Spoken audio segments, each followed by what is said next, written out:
पूर्व मुख्यमंत्री बुद्धदेव भट्टाचार्य के निधन पर पूर्व फॉरवर्ड ब्लॉक के विधायक हरिपद विश्वास ने किया स्मृतिचरण। অনেকটাই সবটাই যখন যখন দেখা হয়েছে, যখন যখন কথা হয়েছে, মনে পড়ে যা যা চেয়েছি, যা যা বলেছি, সেগুলো সবটাই মনে পড়ে। তার মধ্যে মনে পড়ে নোয়াপাড়ার একটা প্রোগ্রাম করছি আমরা, ওই মূর্তি বসাবো সরকারিভাবে।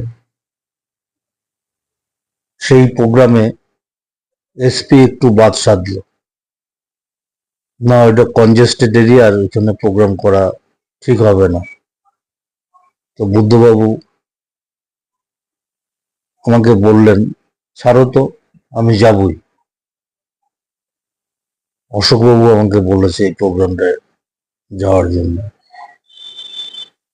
উনি কোনো কারো কথা না শুনে চলে এলেন। যদিও এসপি সেদিন ছিলেন,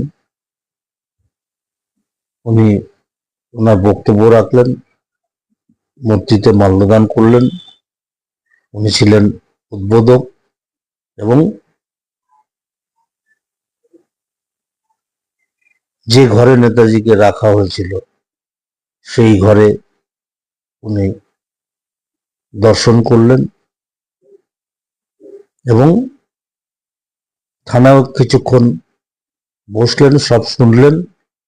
এবং উনি সেদিন বলেছিলেন যে এই থানাকে হেরিটেজ থানা করতে হবে, কিন্তু তার আর সময় হলো না। তার পরপরই নির্বাচন পরাজয় হয়ে গেল।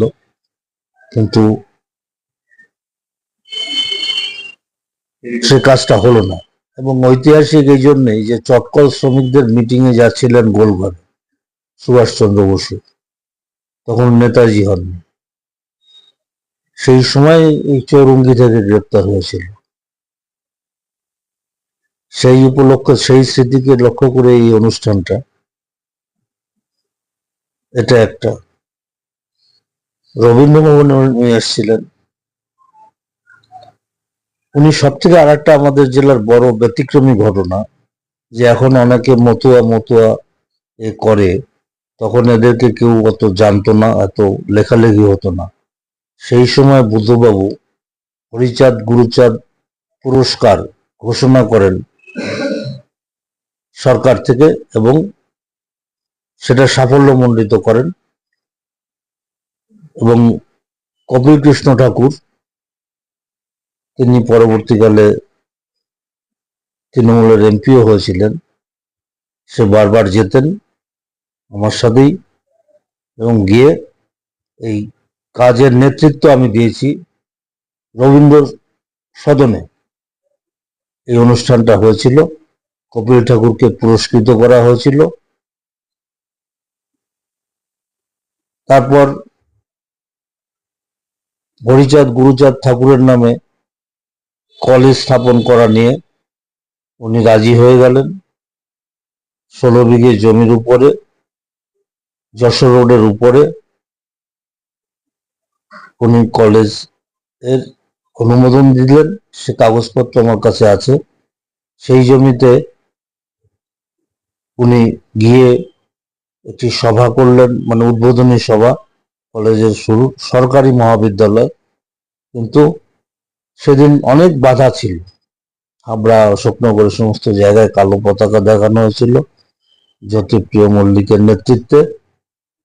তা সত্ত্বেও গিয়ে উনি এই অনুষ্ঠান সাফল্যমণ্ডিত করলেন। সেই অনুষ্ঠানে কপিল ঠাকুর উপস্থিত ছিলেন, মঞ্জুর ঠাকুর উপস্থিত ছিলেন। সেই অনুষ্ঠানে উপস্থিত ছিলেন গণপতি বিশ্বাস, আরো প্রমুখ নেতৃবৃন্দ, রাজ্যের আরো মন্ত্রীরা উপস্থিত ছিলেন। সেদিন এই অনুষ্ঠান হলো, কিন্তু দুর্ভাগ্যের বিষয়, যেরকম সিঙ্গুর শেষ পরিণতি পেল না, অনেকটা এগিয়েও ব্যর্থ হলো। আজকের যুব সমাজ বুঝতে পারছে, যে যাই করুক অন্তরের থেকে বুঝতে পারছে বুদ্ধবাবুর স্বপ্ন। আর মতুয়াদের বিষয়েও বুদ্ধবাবুর শেষ ইচ্ছাটা পূরণ হয়নি। ওই জায়গায় মহাবিদ্যালয় পরবর্তী সরকার করলেন না। এটা আমার কাছে খুব একটা বড় বিষয়। অনেক বিষয় আছে। আপনি সিঙ্গুরের প্রসঙ্গ তুললেন, সিঙ্গুরের যে আন্দোলন, সেই আন্দোলন গোটা দেশ গেছিল। আজ প্রাক্তন মুখ্যমন্ত্রী চিরনিদ্রায় ঘুমিয়েছে, আপনি তখন বিধায়ক ছিলেন। সিঙ্গুরের আন্দোলন কেন আজকে চলে গেছে ভিন রাজ্যে? সিঙ্গুরের জায়গাতে আজকে বড় বড় গাছ, কংক্রিটের ঢালাই রয়েছে, কিন্তু শিল্প হয় না। না, মনে হয় এই শিল্পটা আর কোনোদিন ফিরবে? যে উনি যে স্বপ্ন দেখেছেন শিল্প বাস্তবদার হবে না? না, আর কি করে হবে? ওই শিল্প ভাঙার জন্য ডিনামাইট চার্জ করা হয়েছে। শিল্প গড়তে হয়, আর শিল্প ধ্বংস করার জন্য ডিনামাইট চার্জ হচ্ছে। সর্ষে বুনছে, এসব হয় নাকি?